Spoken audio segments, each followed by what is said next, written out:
Good evening दोस्तों, मैं संदीप कुमार। मैंने आज आप सबके लिए लेकर के आया सर एक जबरदस्त एक मस्त टॉपिक। तो कंडीशन क्या देखो, सबसे पहली बात है ना सर कि आज की क्लास में जो हम बातें करने वाले हैं ना उसके बारे में जितना बोल देंगे उतना कम पड़ जाएगा। लेकिन सबसे पहली बात यह है क्या कि हमने आपसे वादा किया था और आपने मेरे ऊपर भरोसा किया है, और वही वजह है मेरे दोस्त कि आज हमारा एसएसटी का जो सीरीज चल रहा है सोशल साइंस में टॉप 140 सब्जेक्टिव का, आज हमारा उसका 7वां क्लास है और पिछला 6 क्लास हमने ले चुका है।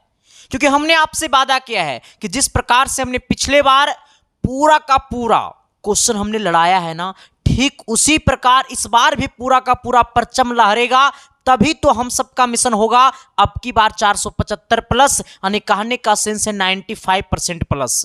तो एक बार क्लास को शुरू करने से पहले सबका कमेंट बॉक्स में कमेंट होनी चाहिए मिशन 95% प्लस, बाकी हम क्लास को आगाज कर देंगे सर। ठीक है, देखो सबसे पहले मैं आपको यह बता देना चाहता हूं ना कि अभी हम 2 सीरीज चला रहे हैं सर। ठीक है, बाकी हमने बहुत सारे तमाम क्लासेस हम ले रहे हैं, लेकिन एक हम आपको सब्जेक्टिव से सबसे ज्यादा डर लगता है लोगों को, और ऑब्जेक्टिव का क्लासेस तो आपको तमाम यूट्यूब पे मिल जाएगा, लेकिन सब्जेक्टिव का बहुत सारे कम क्लासेस मिलता है यूट्यूब पे।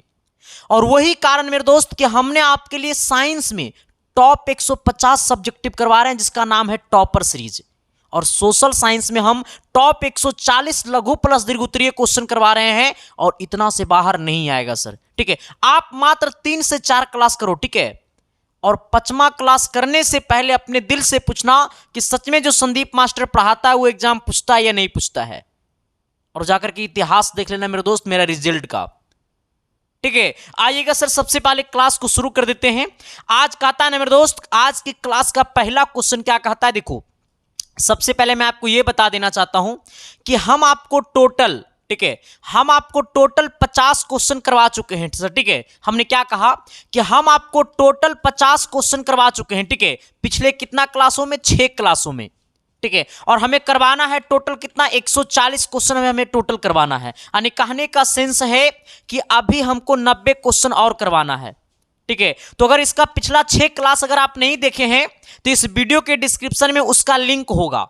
ठीक है, प्लेलिस्ट का लिंक होगा इस वीडियो के डिस्क्रिप्शन में, वहां से जाना और सारे का सारे क्लासेस को कर देना धुआं धुआं, रिजल्ट ऑटोमेटिक ज्वालामुखी की तरफ फटेगा मेरे दोस्त। ठीक है, आज की क्लास का पहला सवाल कहता है ना सर क्या कि उपभोक्ता संरक्षण अधिनियम 1986 की मुख्य विशेषताओं को लिखे, यानी कहने का सेंस है उपभोक्ता संरक्षण अधिनियम भारत सरकार द्वारा 1986 ईस्वी में लागू किया गया था, तो इसकी विशेषताओं को बताना है। ठीक है, तो सबसे पहला इसमें आपको ऑब्जेक्टिव में पूछेगा कि उपभोक्ता संरक्षण अधिनियम कब लागू किया गया था, तो उपभोक्ता संरक्षण अधिनियम 1986 ईस्वी में लागू किया गया था, ये ऑब्जेक्टिव में आपको पूछेगा सर। ठीक है, आइएगा क्वेश्चन की तरफ। कहता है उपभोक्ता संरक्षण अधिनियम 1986 ईस्वी की मुख्य विशेषताओं को लिखे, तो सबसे पहले आपको डैश देना है और डैश में लिखना है कि उपभोक्ता संरक्षण अधिनियम भारत सरकार द्वारा 1986 ईस्वी, ठीक है, 1986 ईस्वी में लाया गया था।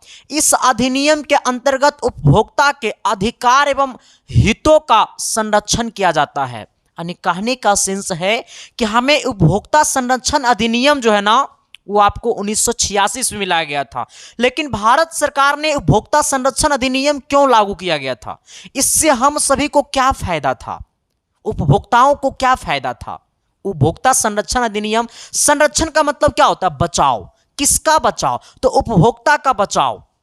क्या क्या बचाव करना उपभोक्ता का, हमें यही समझना सर। ठीक है, तो हमने क्या कहा है कि उपभोक्ता संरक्षण अधिनियम भारत सरकार द्वारा 1986 ईस्वी में लाया गया था।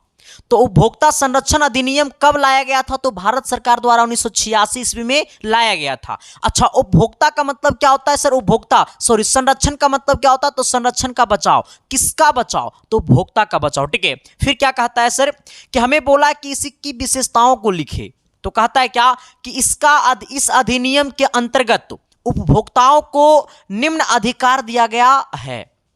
उपभोक्ता संरक्षण अधिनियम के अनुसार उपभोक्ताओं को क्या क्या अधिकार दिया गया है, तो सबसे पहला अधिकार है कि सुरक्षा का अधिकार। उपभोक्ताओं को क्या दिया गया है? सुरक्षा का अधिकार। किस नियम के अंतर्गत? तो उपभोक्ता संरक्षण अधिनियम के अंतर्गत। ठीक है, उपभोक्ताओं को क्या दिया गया है? सुरक्षा का अधिकार। दूसरा नंबर में क्या है सर? सूचना पाने का अधिकार। उपभोक्ताओं को सूचना पाने का अधिकार। फिर कहता है कि उपभोक्ताओं को चुनाव या पसंद करने का अधिकार। फिर कहता है कि उपभोक्ताओं को सुनवाई का अधिकार। फिर कहता है कि उपभोक्ताओं को शिकायत निवारण का अधिकार या फिर क्षतिपूर्ति का अधिकार। फिर कहता है कि उपभोक्ताओं का शिक्षा का अधिकार। हमने क्या कहा है मेरे दोस्त? जरा मेरे साथ आना और पूरा को पूरा फिर से एक बार मेरे साथ जरा देखना कि हमने क्या कहा, क्योंकि ये जो क्वेश्चन है ना सर, ये आपको double star triple star question है, क्योंकि ये क्वेश्चन आपके एग्जाम में एकदम पूछने वाला है सर।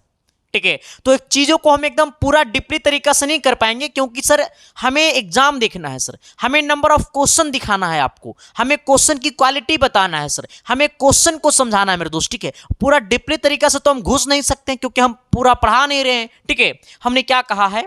हमने कहा है सर क्या कि उपभोक्ता संरक्षण अधिनियम 1986 ईस्वी की मुख्य विशेषताओं को लिखे।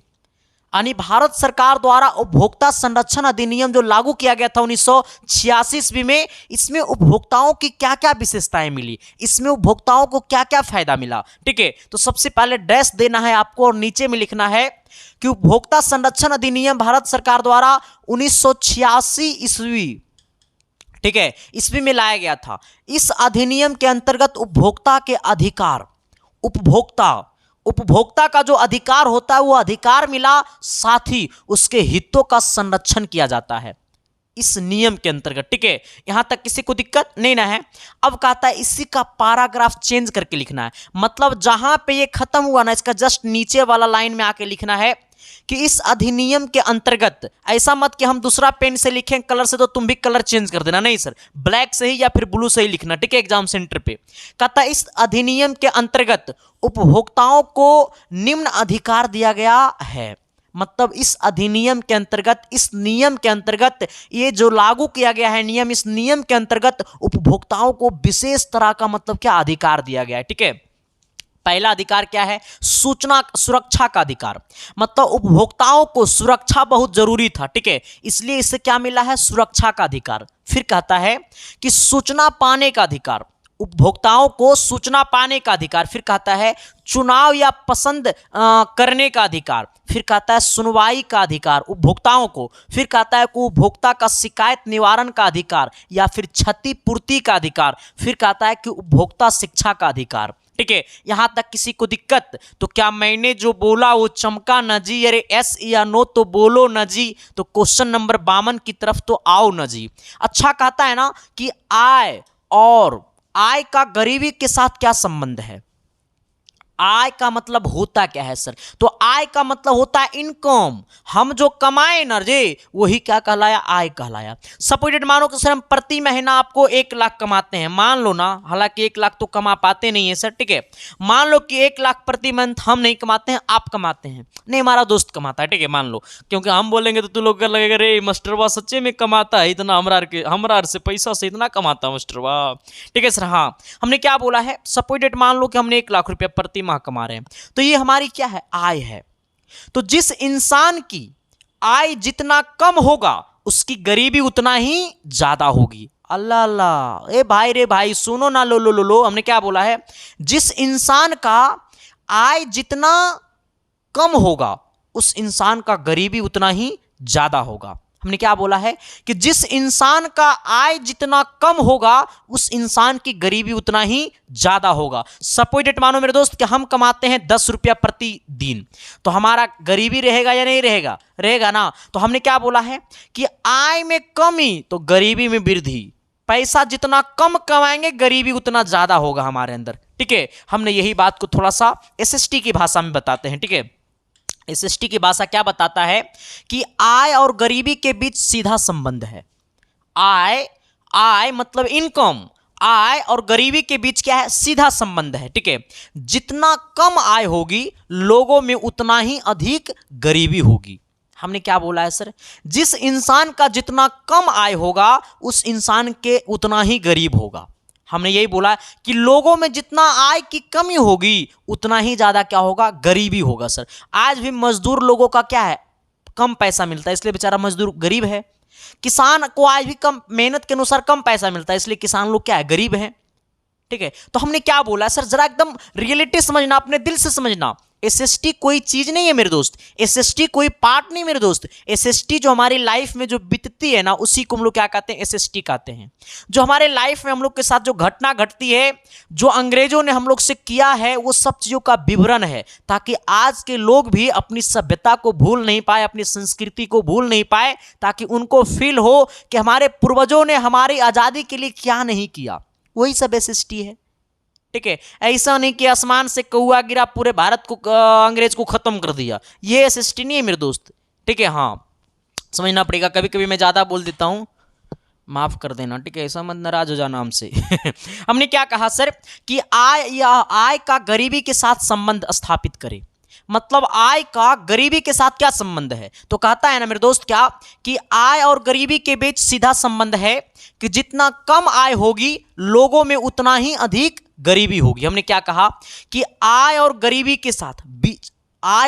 के बीच सीधा संबंध है कि जितना कम आय होगी लोगों में उतना ही ज्यादा क्या होगा, गरीबी होगा। ठीक है, कहता है गरीब के कारण लोगों में अज्ञानता, गरीबी के कारण लोगों में अज्ञानता, गरीबी के कारण लोग पढ़ नहीं पाते हैं। तो हमने यही बोला कि गरीबी के कारण लोगों में अज्ञानता, ठीक है, अशिक्षा आदि अधिक बढ़ने लगेगा। मतलब गरीबी जब रहेगा ना लोगों के बीच, तो अज्ञानता मतलब अनपढ़ लोग, अज्ञानता जिसके पास कोई ज्ञान नहीं रहेगा, वो सब समाज में बढ़ जाएगा। अशिक्षित मतलब अशिक्षित लोग हो जाएगा, शिक्षा का स्तर कम हो जाएगा, क्योंकि लोग पढ़े लिखेगा नहीं तो कहाँ से शिक्षा प्राप्त होगी। ठीक है सर, और ये सब चीज जो है ना वो आदि अधिक बढ़ने लगेगा। ठीक है, हमने क्या कहा कि गरीबी के कारण अज्ञानता, शिक्षा, ये सब चीज जो है ना वो अधिक बढ़ने लगेगा। ठीक है, फिर कहता है कि लोगों का जीवन स्तर निम्न होगा। मतलब जब पॉकेट में पैसा ना रहेगा तो निम्को रोटी अच्छा लगेगा, और जब पॉकेट में पैसा रहेगा ना रे, तो पटना के पीएम मॉल में भी चला जाएगा तो लगेगा कि ओ अब तो दिल्ली जाना चाहिए ना, पटना में हमारे लिए कोई रेस्टोरेंट ही नहीं है। ठीक है सर, तो स्थिति जब इंसान की गिरती है ना तो सब कुछ गिर जाता है। तो हमने यही बोला है कि लोगों का जीवन स्तर क्या हो जाएगा, निम्न हो जाएगा, तथा पूंजी निर्माण भी नहीं हो पाएगा। मतलब जो चाहेगा ना कि हम अपने बेटा के लिए कुछ जमीन खरीद ले, अपने बेटे के लिए मैं घर खरीद लूं, तो वो सब नहीं हो पाएगा, क्योंकि जो इंसान कमाएगा वो खुद पे खर्च कर देगा, क्योंकि आय कम है तो गरीबी ज्यादा है। ठीक है, हमने ये बोला है निर्माण नहीं हो पाएगा, पूंजी का निर्माण नहीं हो पाएगा, जिससे गरीब और भी बढ़ता ही जाएगा, जिससे गरीबी और भी क्या होगा, बढ़ता ही जाएगा। ठीक है, तो एक बार जरा मेरे साथ आना और सबको शिद्दत और प्यार और मोहब्बत से बोलना, हमने क्या कह रहा है सर। हेलो, हाँ बोलिए, क्या बात है, बोलिए। पेमेंट करके स्क्रीनशॉट भेज दीजिए, मिल जाएगा। 150 रुपया, हाँ ठीक है। नहीं उतना में नहीं मिलेगा, इसका प्राइस 199 रुपया है, तो अभी कम चल रहा है।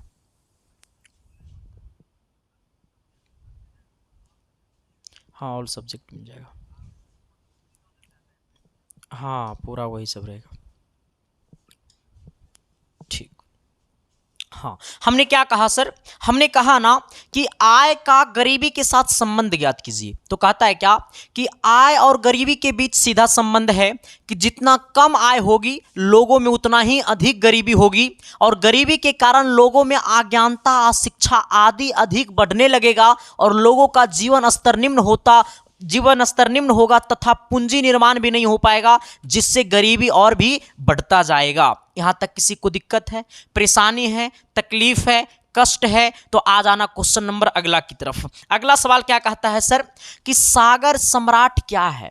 सागर सम्राट क्या है, कहोगे सर कि सागर सम्राट क्या है, सागर सम्राट क्या है। सागर सम्राट बोलेगा ना मेरे दोस्त, तो एक हमारा तेल का जहां पे खनन होता है ना, उसी से रिलेटेड हमारा है। कहता है क्या कि सागर सम्राट एक जलयान है। हमने क्या बोला है कि सागर सम्राट क्या है, तो सागर सम्राट है क्या है, जलयान है। ठीक है, अब कहोगे सर कि जलयान क्या होता है। ठीक है, तो हमने क्या कहा है कि सागर सम्राट क्या है, तो सागर सम्राट एक जलयान है जो मुंबई के समुद्र तट के हाई पेट्रोलियम उत्खनन क्षेत्रों में कार्य करती है। ठीक है। ये हमारा सागर सम्राट क्या है? तो सागर सम्राट एक जलयान है जो मुंबई के समुद्र तट के हाई पेट्रोलियम उत्खनन क्षेत्रों में कार्य करती है। मुंबई के किस क्षेत्रों में कार्य करती है? तो मुंबई के समुद्र तट के हाई पेट्रोलियम उत्खनन क्षेत्रों में कार्य करती है। फिर कहता है यह जलयान जल के भीतर तेल कुफ की खुदाई का कार्य करती है। यानी कहने का सेंस है ना, ये जलयान जो है ना वो जल के भीतर तेल कुफ का खोज करता है। जैसे मतलब कोयला कुफ होता है ना, मतलब कोयला का खदान जाओगे ना तो तुम गुफा की तरह रहेगा, कोयला मिल रहा है तो मिल रहा है, तुम गुफा की तरह बना हुआ रहता है। तो इसी प्रकार से ये जो सागर सम्राट है ना एक जलयान है। आपसे पूछेगा कि सागर सम्राट क्या है? तो सागर सम्राट एक जलयान है जो मुंबई के समुद्र तट के हाई पेट्रोलियम उत्खनन क्षेत्रों में कार्य करती है। यह जलयान जल के भीतर तेलकुप की खुदाई का कार्य करती है। ये जलयान जो है, यह जलयान जल के भीतर तेलकुफ की खुदाई का कार्य करती है एवं पेट्रोलियम को निकालने का कार्य करती है। तो सबसे पहले हमें यह समझना है कि पेट्रोलियम किससे निकाला जाता है? तो सागर सम्राट के माध्यम से निकाला जाता है, क्योंकि सागर सम्राट क्या है? तो एक जलयान है। ठीक है, तो हम लोग सीधा शब्द में बस हम ये समझना चाहेंगे कि सागर सम्राट है क्या। तो सागर सम्राट पेट्रोलियम निकालने का एक प्रकार है। अगर हमारे पास जो पेट्रोलियम आती है वो, क्योंकि पेट्रोलियम जो निकाला जाता है वो जलयान से निकाला जाता है, तो कहेगा जलयान क्या है? तो जलयान हमारा जो है वो सागर सम्राट है। ठीक है, यहां तक एक बार हम लोग फिर से आएंगे और चीजों को दोबारा से समझेंगे। ठीक है, हमने क्या कहा कि सागर सम्राट क्या है? तो सागर सम्राट एक जलयान है जो मुंबई के समुद्र तट के हाई पेट्रोलियम उत्खनन क्षेत्रों में कार्य करती है। यह जलयान जल के भीतर तेलकुफ की खुदाई का कार्य करती है एवं पेट्रोलियम को निकालने का कार्य करती है। यहां तक किसी को दिक्कत, परेशानी, तकलीफ, कष्ट है तो बता देना सर। तो क्या मैंने जो बोला वो चमका न जी? अरे एस या नो तो बोलो न जी। तो अगले क्वेश्चन की तरफ तो बढ़ो न जी। बट ये बताना मेरे दोस्त कि ये क्लास आपको कैसा लग रहा है। सच में ये क्लास अच्छा लग रहा है ना तो लोगों तक शेयर कर देना, अपने अपने व्हाट्सएप, फेसबुक के स्टोरी में लगा देना, ताकि लोग देखे ना तो कहे कि जो बंदा कल तक लड़की का स्टोरी लगाता था आज वो बंदा एजुकेशन का स्टोरी लगाने लगा है। इसका मतलब बंदा में क्या हो रहा है? प्रमोशन हो रहा है, क्योंकि पड़ोसियों का जलना ही हमारी शान होती है मेरे दोस्त। ठीक है, तो जलाना ही नहीं मेरे दोस्त, एकदम तरक्की के उस रास्ते तक जाना जहां आपके मम्मी पापा सोचते थे कि मेरा बेटा उस रास्ते पे चले, और उस रास्ते पे आपको चलना होगा सर। ठीक है, बट ये बताना सर कि क्लास आपको कैसा लग रहा है, कमेंट बॉक्स में कमेंट करके बता देना। और एक बात और आप सभी को बता देना चाहता हूं सर, मात्र आपका मैं 1 मिनट टाइम लूंगा, अपनी 1 मिनट कीमती टाइम दे देना। इसके बाद मैं फिर अगला क्वेश्चन की शुरुआत करूंगा। ठीक है, सबसे पहले मैं आपको ये बता देना चाहता हूं कि आपके सामने जो क्वेश्चन हम लिख करवा रहे हैं ना, उस क्वेश्चन को आप यूट्यूब से भी लिख सकते हो, कहीं पर कोई दिक्कत नहीं है। ठीक है, जैसे से हम पढ़ाते जाते हैं उसी तरह से लिखते चले जाओ, लेकिन आपको कुछ और चाहिए, अपने पॉकेट से एक छोटा सा रकम ढील करना पड़ेगा, तभी आपको सब कुछ मिल पाएगा सर। क्योंकि हम भी कुछ खाते हैं तभी जिंदा है, एकरों में खर्चा है तभी ये चल रहा है। ठीक है, तो चीजों सर ऐसा ही नहीं चलती है। ठीक है, इसलिए सब कुछ हम आपको फ्री में नहीं दे सकते, क्योंकि फ्री में देने लायक वो है ही नहीं है, कि उसको बनवाने में खुद हमको 20 से 25 हज़ार रुपये खर्चा पड़ जाता है सर। ठीक है, हम आपके लिए क्लास 10th की ऑल सब्जेक्ट का चैप्टर वाइज ऑब्जेक्टिव और सब्जेक्टिव का हमने PDF नोट्स लेकर के आया है।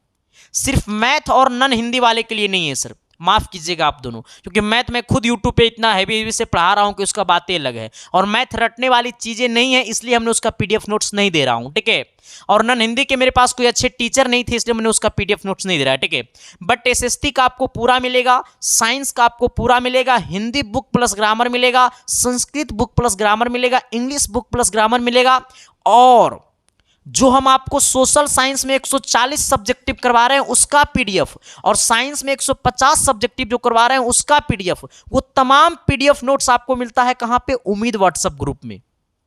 अब कहोगे सर कि उम्मीद व्हाट्सएप ग्रुप में ज्वाइन कैसे करें? तो उम्मीद व्हाट्सएप ग्रुप में ज्वाइन करने के लिए आपको कुछ नहीं करना पड़ेगा। आपके सामने जो नंबर दिखाई दे रहा होगा 7295 वाला नंबर, उसी नंबर पे आपको पे फोन, गूगल पे, पेटीएम, कुछ भी ऑनलाइन पेमेंट उस पर कर देना। 150 रुपया, इसका प्राइस 199 रुपया है सर, लेकिन इसका कुछ दिनों तक अभी ऑफर का मेला चल रहा है, इसके मात्र 150 रुपये में मिल रहा है आपको पूरा का पूरा PDF नोट्स। आपको उम्मीद व्हाट्सएप ग्रुप में ज्वाइन कर दिया जाएगा। ठीक है, कहोगे सर कि पीडीएफ नोट्स कैसा रहेगा, तो जो भी हम आपको पढ़ा रहे हैं ना पूरा का पूरा इसी प्रकार से आपको पीडीएफ नोट्स रहेगा। चैप्टर वाइज ऑब्जेक्टिव और सब्जेक्टिव रहेगा, प्लस गेस क्वेश्चन रहेगा। और ठीक है, ऑब्जेक्टिव का कुछ इस प्रकार से पैटर्न रहेगा पीडीएफ का। ठीक है, देख लो, ये ज्योग्राफी का सबसे पहला चैप्टर का है जो मेरे पास डेमो के तौर पे है। ठीक है, 1 पेज 2 पेज 3 पेज ज्योग्राफी का सिर्फ इतना है, 4 पेज 5 6 7 और इतना सर देख सकते हो, 7 दूनी 14 निकालने का सेंस है। इसमें कितना है टोटल, इसमें टोटल आपको लगभग 100 से ज़्यादा ही ऑब्जेक्टिव होगा। ठीक है, तो इस प्रकार से आपको ऑब्जेक्टिव पूरा टाइपिंग रहेगा, सब्जेक्टिव इस प्रकार से टाइपिंग रहेगा, पूरा का पूरा आपको टाइपिंग फॉर्म मिलेगा। तो देर किस बात की, जल्दी से जल्दी जाओ उम्मीद व्हाट्सएप ग्रुप में और ज्वाइन हो जाओ। उम्मीद व्हाट्सएप ग्रुप में ज्वाइन होने का सबसे बड़ा फायदा है कि इस ग्रुप में ना तो आप किसी का नंबर देख पाइएगा, ना तो आपका नंबर कोई देखेगा। आपके पास मेरा नंबर बन करके मैसेज जाएगा, क्योंकि हम ब्रास्केट के थ्रू आपके पास पीडीएफ भेजेंगे। ठीक है, तो जल्दी आप किसी से भी पेमेंट करवा देना। ठीक है, या नहीं फिर आप खुद से नहीं करते हो तो किसी से भी पेमेंट करवा करके उसका स्क्रीनशॉट भेजना, आपको ज्वाइन कर दिया जाएगा। ठीक है, आइएगा सर, हम क्या कहना चाह रहे हैं, अगले क्वेश्चन की तरफ बढ़िएगा। क्वेश्चन नंबर कितना है, तो आपको सर 54 की तरफ, ये 54 नंबर क्वेश्चन जो है ना वो आपको 5 नंबर में ये सवाल आपको पूछा जाएगा। ठीक है सर, ये सवाल आपको 5 नंबर में भी पूछा जा सकता है, इसलिए आप सावधानी से रहिएगा। और क्वेश्चन क्या कहता है कि ऊर्जा संकट क्या है, इसके समाधान का उल्लेख करें।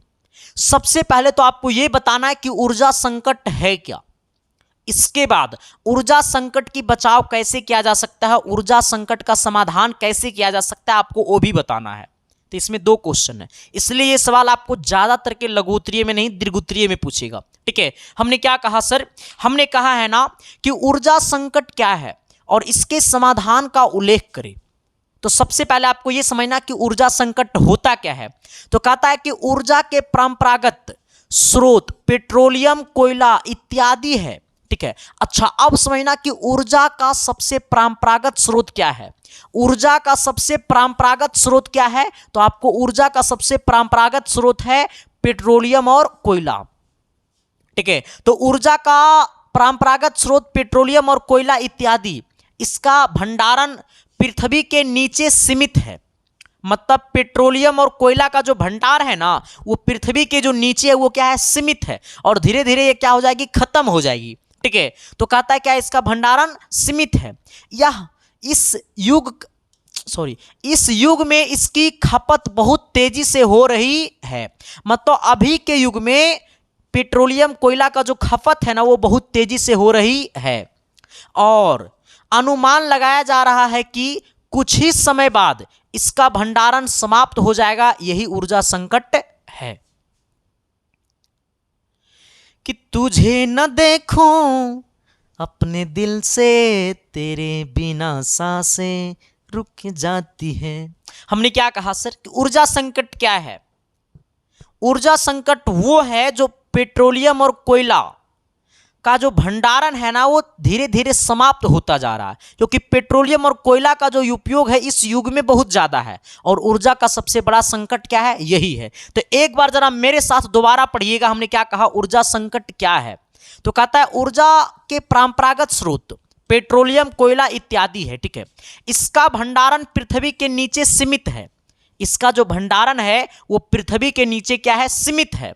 कहता है इस युग में इसकी खपत बहुत तेजी से हो रही है, मतलब अभी के युग में इसका जो खपत है ना वो बहुत तेजी से हो रही है, और अनुमान लगाया जा रहा है कि कुछ ही समय बाद इसका भंडारण समाप्त हो जाएगा, और यही ऊर्जा संकट है।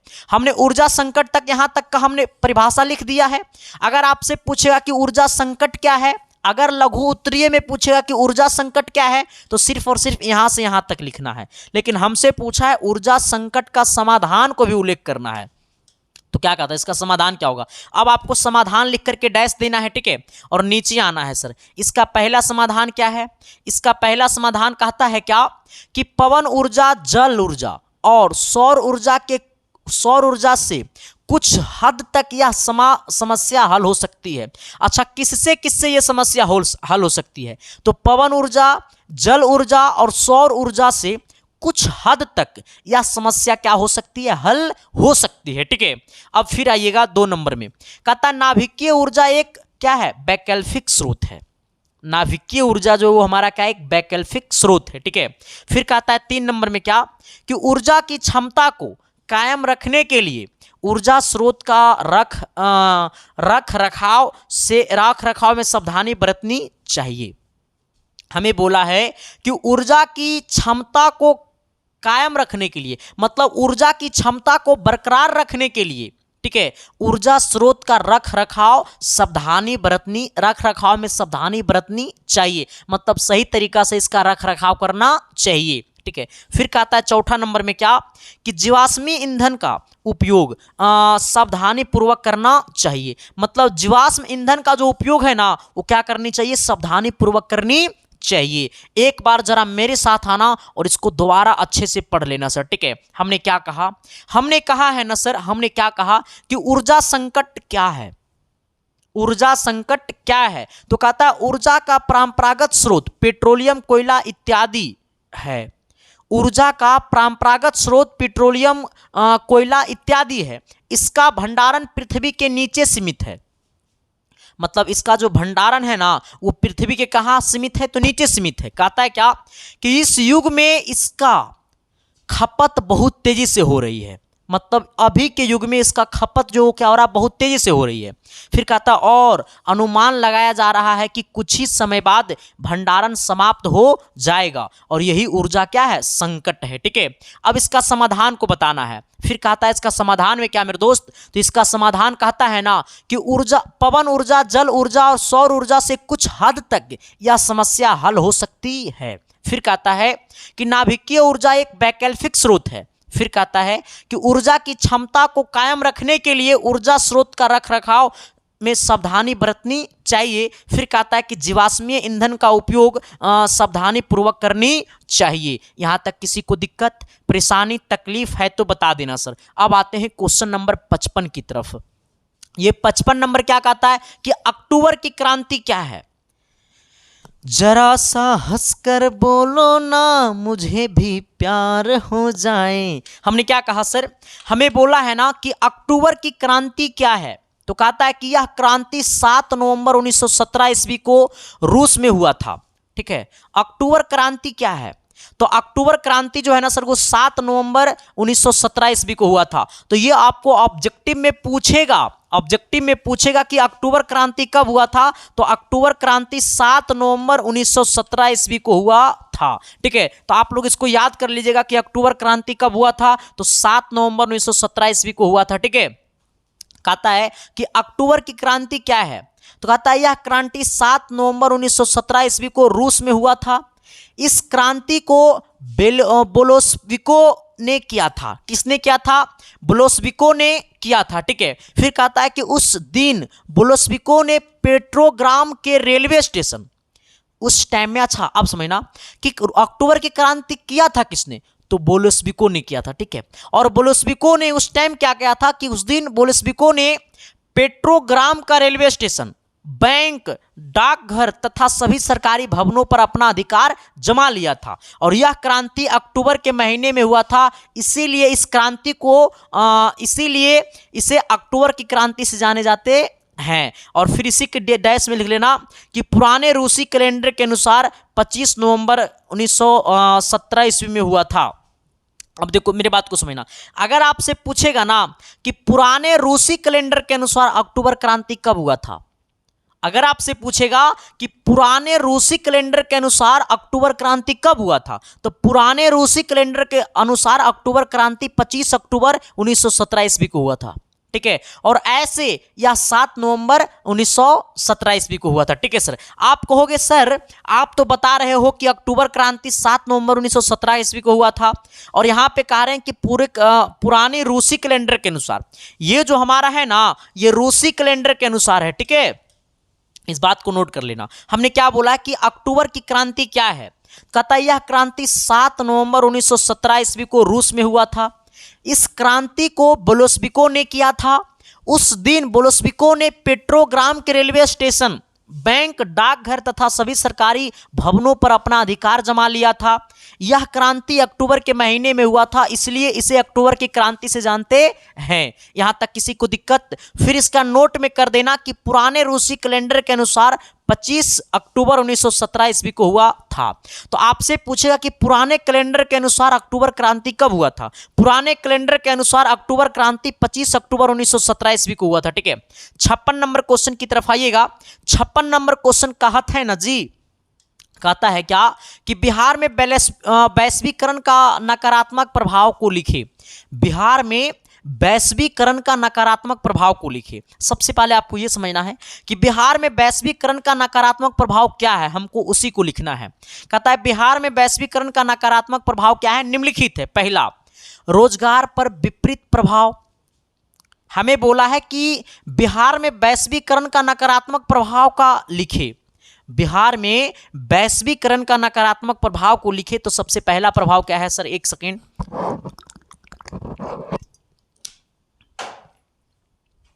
हाँ आइएगा सर, हमने क्या कहा, हमने कहा है ना कि बिहार में वैश्वीकरण का नकारात्मक प्रभाव को लिखे। तो बिहार में वैश्वीकरण का नकारात्मक प्रभाव क्या है, निम्नलिखित है। पहला, कहता है रोजगार पर विपरीत प्रभाव। दूसरा, कुटीर एवं लघु उद्योग पर विपरीत प्रभाव। फिर कहता है तीसरा कहता है कृषि एवं कृषि आधारित उद्योग पर उद्योगों की उपेक्षा। ठीक है, फिर कहता है सर कि आधारभूत संरचना के कम विकास के कारण कम निवेश। आधारभूत संरचना के कम विकास के कारण क्या, कम निवेश। तो हमने क्या कहा सर कि बिहार में वैश्वीकरण का नकारात्मक प्रभाव को लिखे। और जब भी ये वाला क्वेश्चन आएगा ना सर, तो ये आपको लघु उत्तरीय में पूछेगा। किसमें पूछेगा, ये वाला क्वेश्चन आपको लघु उत्तरीय में पूछेगा, इसलिए इसका 2 या 3 नकारात्मक प्रभाव को लिखना है। ठीक है, और हमने आपको कितना, 4 नकारात्मक प्रभाव आपको हमने लिखा दिया है। ठीक है, तो इस बात को क्या करना, नोट कर लेना सर। ठीक है, आइएगा, हमने कहा कि बिहार में वैश्वीकरण का नकारात्मक प्रभाव को लिखे। तो कहता है बिहार में वैश्वीकरण का नकारात्मक प्रभाव क्या है, निम्नलिखित है। पहला, कहता है रोजगार पर विपरीत प्रभाव। फिर कहता है कुटीर एवं लघु उद्योग पर विपरीत प्रभाव। फिर कहता है कृषि एवं कृषि आधारित उद्योग की उपेक्षा। ठीक, कहता है कि आधारभूत संरचना के कम विकास के कारण कम निवेश। ठीक है, आइएगा अगला क्वेश्चन की तरफ। 57 नंबर सवाल का कहत है जी, ये सवाल तो ना तो मेरे नाम ना तो तेरे नाम, ये क्वेश्चन में डबल स्टार मार्क लेना। और ये क्वेश्चन अब की बार आपके एग्जाम में फंसने वाला है सर।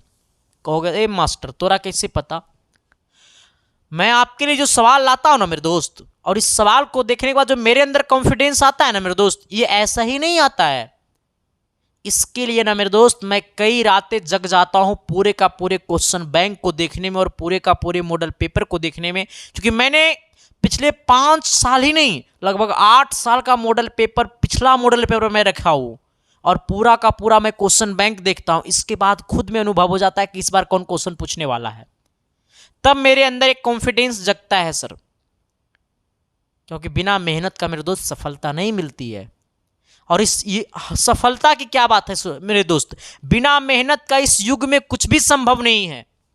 ठीक है, हाँ मेहनत तो करना पड़ेगा सर। आइएगा अगला क्वेश्चन क्या कहता है, ऐसा ही नहीं लोग संदीप कुमार को सिर्फ कहता है संदीपा बड़ा आगे बढ़ रहा है, संदीपा के पीछे जो मेहनत है ना मेरे दोस्त, वो संदीपे जानता है। ठीक है, कहता है क्या कि भारत में किस तरह की जातिगत असमानताएं स्पष्ट कीजिए। अच्छा, भारत में जातिगत असमानताएं को क्या कीजिए, स्पष्ट कीजिए। हमारे भारत में किस प्रकार का जातिगत असमानताएं हैं, उसी को क्या करना है, बताना है। तो सबसे पहले आपको यह समझना है कि भारत में जातिगत असमानताएं को क्या करना, स्पष्ट करना है। कहता है भारतीय समाज पूर्ण रूप से ऊंची तथा पिछड़े जातियों में क्या है, विभाजित है। हमने क्या कहा कि हमारा भारतीय समाज जो है ना, हमारा भारतीय समाज जो है वो पूर्ण रूप से गरीबी और अमीरी में क्या है, बिछड़ा हुआ है। ठीक है, तो कहता है क्या कि भारतीय समाज पूर्ण रूप से ऊंची तथा पिछड़े जातियों में क्या है, विभाजित है। हमारा भारतीय समाज जो है वो ऊंची जाति और नीची जाति में क्या है, विभाजित है। लोग संविधान से कम, संविधान को भी लोग कम मानते हैं, लेकिन हमारा संविधान ये नहीं कहता। और सच में यही है मेरे दोस्त कि जाति का अगर भेदभाव, अगर मैं आपको ये नहीं बताना चाह रहा हूं कि मैं किसी जाति विशेष के प्रति में बोल रहा हूं, ये बात रियलिटी है। अगर भारत का विकास करना होगा तो कोई एक जात भारत का विकास नहीं कर सकता है, कोई एक धर्म के लोग भारत का विकास नहीं करा सकता है, कोई एक जाति एक समुदाय के लोग भारत का विकास नहीं करवा सकता है। जब भारत का विकास करना होगा, भारत की तरक्की करना होगा, तो इस भारत में एक जितना उच्च वर्ग की समाज के लोगों का योगदान होगा, उतना ही योगदान आपको नीचे वर्ग की समाज को देना होगा, और उतना ही योगदान आपको इस भारत के हर निवासी को देना होगा, तब भारत का विकास होगा। ऐसा नहीं कि हमारा भारत जिस प्रकार से भी टुकड़ा है, मतलब उच्च वर्ग और निम्न वर्ग, गरीबी और अमीरी, मतलब उच्च जाति और नीच जाति, अभी भी भेदभाव बहुत ज़्यादा चलता है। तो ऐसे में सबको मिलकर के सर चलना होगा, तभी भारत का विकास संभव है, वरना नहीं संभव है। ठीक है, हाँ, तो वो तो अलग की चीज़ें, बट इसको कोई राजनीतिक दल से मत जोड़ना मेरे दोस्त। ठीक है, ऐसा नहीं कि मास्टरवा इससे बोल देता है। हमने क्या कहना चाह रहा है सर? मैं कहना चाह रहा हूं कि भारत में किस तरह की जातिगत असमानताएं हैं उसको स्पष्ट कीजिए। ठीक है, कहता है भारतीय समाज पूर्ण रूप से ऊंची तथा पिछड़े जातियों में क्या है? विभाजित है।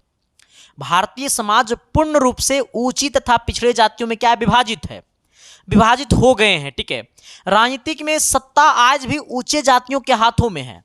हाँ, राजनीतिक में तुम देख लो मेरे दोस्त, अगर मैं आपको बोलूं ना कि अगर 90% उच्च जाति के लोग अगर संसद में है, विधायक में है, तो हमारा 10% ही होगा पिछड़े जातियों का विधायक और संसद, बाकी नहीं होगा। सच्ची बताता हूं, अगर हमारा 90% अगर उच्च जाति के संसद और विधायक हैं, तो उनमें 10% ही होंगे छोटे जातियों का विधायक, और या संसद या फिर मंत्रिमंडल में। तो वो क्या है? विभाजन ही है, क्योंकि हम ये नहीं करते हैं, वो सरकार चुनने वाले करते हैं, हम और आप जैसे लोग करते हैं। जब हम खुद छोटे जातियों को वोट नहीं देंगे, तो क्या छोटे जाति के लोग आगे बढ़ पाएंगे? नहीं बढ़ पाएंगे। तो हम सबको लेकर के चलना होगा। ठीक है, हमने क्या कहा कि भारत में किस तरह की जातिगत असमानताएं हैं, स्पष्ट कीजिए। कहता है भारतीय समाज पूर्ण रूप से ऊंची तथा पिछड़े जातियों में विभाजित है, विभाजित हो गए हैं। कहता है राजनीतिक में सत्ता आज भी ऊंची जातियों के हाथों में है, राजनीतिक का सत्ता आज भी ऊंची जातियों के हाथों में है। ठीक है, ऊंचे जातियां शुरू से ही संविधान संपन्न रहे हैं। ऊंची जातियां जो है ना, वो शुरू से ही संविधान क्या है? संपन्न है। ठीक है, फिर कहता है संपन्न रहे, कहता है क्या कि ऊंची जातियां शुरू से ही सुविधा संपन्न रहे, संविधान संपन्न नहीं मेरे दोस्त, सुविधा संपन्न रहे। ठीक है, खास तौर पर दलित जातियां सत्ता से हमेशा दूर रहा है, और इस प्रकार भारत में पूर्ण रूप से जातिगत असमानताएं है। ठीक है, चलो आते हैं अगला क्वेश्चन 58 नंबर की तरफ। 58 नंबर क्वेश्चन क्या कहता है? सवाल को जरा गौर से समझिएगा और पढ़िएगा, शिद्दत से, प्यार से, मोहब्बत से। ठीक है, क्वेश्चन कहता है ना मेरे दोस्त, क्या सवाल कह रहा है क्या कि ग्राम पंचायत के प्रमुख 4 अंगों का नाम लिखे। हमारे ग्राम पंचायत में प्रमुख 4 अंगों का क्या करना है? नाम लिखना है, और ये प्रमुख 4 अंग जो है वो कौन कौन से है हमारे ग्राम पंचायत में, इसको बताना है। ठीक है, तो कहता है सर कि हमारा सबसे पहला जो होता है वो ग्राम पंचायत का सबसे पहला जो होता है वो मुखिया होता है। ठीक है, कहता है कि प्रत्येक ग्राम पंचायत का प्रधान मुखिया होता है। मुखिया की सहायता के लिए एक उप मुखिया होता है। हमें बोला है कि ग्राम पंचायत के प्रमुख 4 अंगों को वर्णन करिए। ग्राम पंचायत के प्रमुख 4 अंगों का वर्णन करिए, तो पहला हमारा क्या होता है? मुखिया होता है। ठीक है, कहता है प्रत्येक ग्राम पंचायत का प्रधान मुखिया होता है। मुखिया की सहायता के लिए एक उप मुखिया होता है।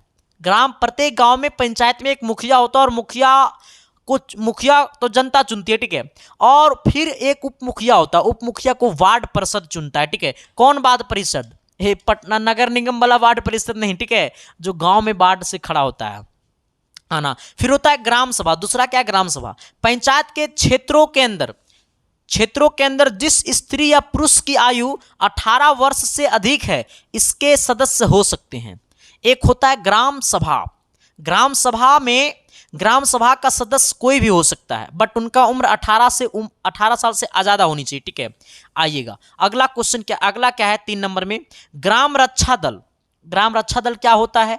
तो यह गांव के एक ही पुलिस व्यवस्था होता है। गांव की एक पुलिस व्यवस्था होती है, जिनकी उम्र 18 वर्ष से 30 वर्ष के युवक इसके सदस्य हो सकते हैं। मतलब 18 से 30 वर्ष के युवक जो है ना, इसका सदस्य हो सकता है। ठीक है, अगला कहता है कि ग्राम कचहरी। ग्राम कचहरी क्या होता है? कहता है यह ग्राम पंचायत का न्यायालय होता है। हमने क्या कहा कि ग्राम कचहरी जो होता है ना वो ग्राम पंचायत का न्यायालय है। ठीक है, यह ग्राम पंचायत के अंदर न्यायिका का कार्य को देखता है। ठीक है, चलो आते हैं हम लोग अगला क्वेश्चन 59 नंबर की तरफ। कहता है क्या कि विश्व बाजार के स्वरूप को समझाइए। विश्व बाजार स्वरूप क्या है, हमें क्या बोला है, विश्व बाजार के स्वरूप को समझाइए। कहता है विश्व बाजार ऐसे बाजार को कहते हैं, विश्व बाजार ऐसे बाजार को कहते हैं जहां विश्व के विभिन्न देशों की वस्तुएं आम लोगों के लिए इसको थोड़ा सा सर यहाँ पे आइएगा, यहाँ पे थोड़ा सा, हाँ, आम लोगों के लिए,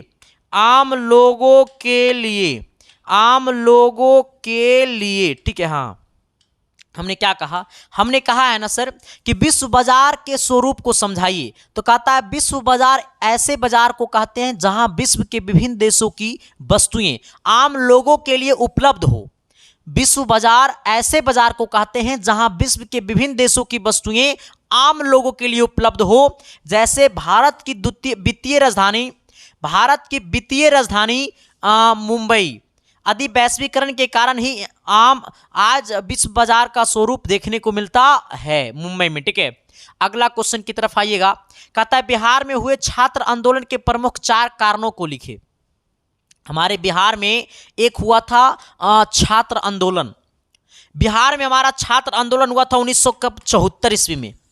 बिहार में छात्र आंदोलन हुआ था 1974 ईस्वी में। वैसा आंदोलन फिर कभी देखने को नहीं मिला। ठीक है, उस आंदोलन का उद्देश्य क्या था, तो उस आंदोलन का आता है कि इसका 4 कारण बताना है। वो आंदोलन होने का 4 कारण बताना है। ठीक है, प्रमुख कारण बताना है, मतलब 4 कारण नहीं, मतलब प्रमुख कारण बताना है, कौन कौन कारण है। ठीक है, कहता है बिहार में 1974 ईस्वी में हुए छात्र आंदोलन के प्रमुख कारण क्या है, निम्नलिखित है। पहला कारण कहता है तेल की कीमतों को बेरोजगारी और भ्रष्टाचार आदि मामलों में क्या वृद्धि होना। मतलब तेल की कीमत में वृद्धि हो गया था, बेरोजगारी बढ़ गया था, भ्रष्टाचार होने लगा था। इसलिए वहां बिहार के छात्रों ने, हम सब ने मिलकर के, हम नहीं थे, हम न तो आप थे, मतलब हम लोगों का मतलब जो पूर्वज थे उन्होंने क्या किया था, छात्र आंदोलन किया था। ठीक है, हाँ, अगला आइएगा 2 नंबर में। कहता है कई वर्षों से देश की सामाजिक आर्थिक दशाओं में सुधार नहीं होना। मतलब कई वर्षों से देश की सामाजिक आर्थिक दशाओं में क्या सुधार नहीं होना। मतलब कई वर्षों से देश में आर्थिक दशाओं का सुधार नहीं हो रहा था। उसीलिए हमारा क्या हुआ था, बिहार छात्र आंदोलन हुआ था। और जब बिहार पगलाया तब सबको भस्म कर दिया। हाँ, ठीक है, आइएगा अगला 3 नंबर में, खदानों में कमी और किसानों की स्थिति दयनीय होना। खदान में भी कमी हो गया था और किसानों की स्थिति क्या हो गया था, दयनीय हो गया था। हमसे पूछा बिहार में हुए छात्र आंदोलन का प्रमुख कारण बताइए। ये जब भी क्वेश्चन आता है तो ये लघु उत्तरीय में आता है, और लघु उत्तरीय में 2 चाहे 3 को अंतर बताना, 2 चाहे 3 को कारण बताना है, और हमने आपको 3 कारण लिखा दिया है। तो आप एक कारण खुद से लिख सकते हो इसके बारे में, क्योंकि ये बहुत नॉर्मल क्वेश्चन है। ठीक है, बट अब ये बताना मेरे दोस्त कि ये क्लास आपको कैसा लगा। सच में ये क्लास अच्छा लगा तो चैनल पे पहली बार हो तो शिद्दत से, प्यार से, मोहब्बत से चैनल को सब्सक्राइब कर दीजिएगा, और सेशन को अभी तक लाइक नहीं किए तो लाइक कर दीजिएगा, और कमेंट करके ही जाइएगा कि ये क्लास आपको कैसा लगा। बुरा लगा तो बुरे ही कमेंट कीजिएगा, अच्छा लगा तो अच्छे कमेंट कीजिएगा, बट कमेंट करके जाइएगा ताकि आपका दिल का भावना, आपकी बातें मेरे तक पहुंच पाए और इस चीज़ को मैं फील करूँ और मैं खुद में परिवर्तन करूँ।